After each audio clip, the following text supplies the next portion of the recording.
एक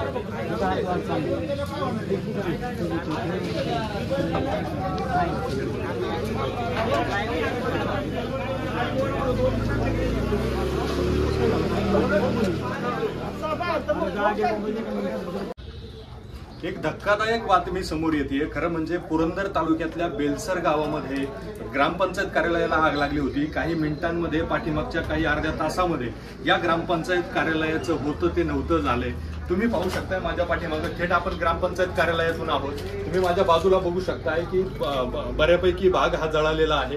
एक प्रथम दर्शनी सांगण्यात येतंय की शॉर्ट सर्किटमुळे ही आग लागण्यात आली, त्यामुळे ग्रामपंचायत कार्यालयाचं मोठं नुकसान या ठिकाणी झालंय। माझ्या पाठीमागे तुम्ही पाहू शकता की किती मोठ्या प्रमाणात आग लागली होती आणि ती आग किती भयंकर होती। या सोबत जोडलेल्या व्हिडिओच्या माध्यमातून तुम्ही पाहू शकताय की कशा पद्धतीने आग या ठिकाणी लागली होती। आज अचानक ग्रामपंचायतीला आग लागल्याचं समजलं की आज बेलसरमध्ये कार्यक्रम होता, शेतकऱ्यांना कायदेशीर सल्लामसलत करणं। त्या कार्यक्रमाचा 150-200 लोक सगळे तिथं असताना अचानक आमच्या पंचायतीच्या क्लार्कचा फोन आला की ग्रामपंचायत ऑफिसमधून धूर येतोय, म्हणून सर्वच जण ग्रामस्थ या ठिकाणी पळत आलो।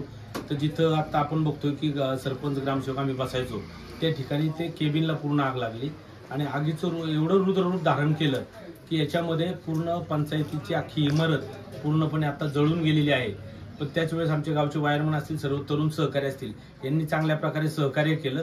लाईट लगेच बंद केली आणि तरुणांनी एवढं चांगलं सहकार्य केलं की या भागातील सर्व पाणी गोळा करून पंचायतीची आग विझवण्याचा प्रयत्न चांगल्या प्रकारे केला।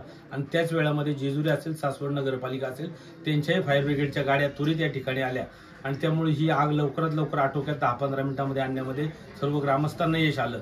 आणि नशिबाने आमची जी पंचायतीची कागदपत्र या बाजूला इथे आमचे क्लार्क बसतात, तर ती बऱ्यापैकी इथं आता वाचलेली आम्ही काढलेली आहेत। थोडीफार ती भिजलेली आहेत, 10-5% कागदपत्र जळालेली आहेत, परंतु इमारतीचं आपण बघतोय की पूर्णपणे नुकसान झालेलं आहे। आता बाकीचा पंचनामा सर्व चालू, महसूल यंत्रणा या ठिकाणी स्वतः येऊन त्याही पाहणी करून गेल्या। हे व्हिडिओ इथं हजर आहेत। सर्वच यंत्रणांनी चांगल्या प्रकारे मदत आता आम्हाला केलेली आहे, परंतु आता आमची शासनाकडे मागणी आहे की ग्रामपंचायतीची इमारत ही 1940 सालची जुनी आहे, तर आम्हाला त्वरित ग्रामपंचायतीला मोठ्या गावाला एक चांगली इमारत शासनाच्या माध्यमातून लवकरात लवकर मिळावी अशी या ठिकाणी अपेक्षा आम्ही व्यक्त करतो। धन्यवाद।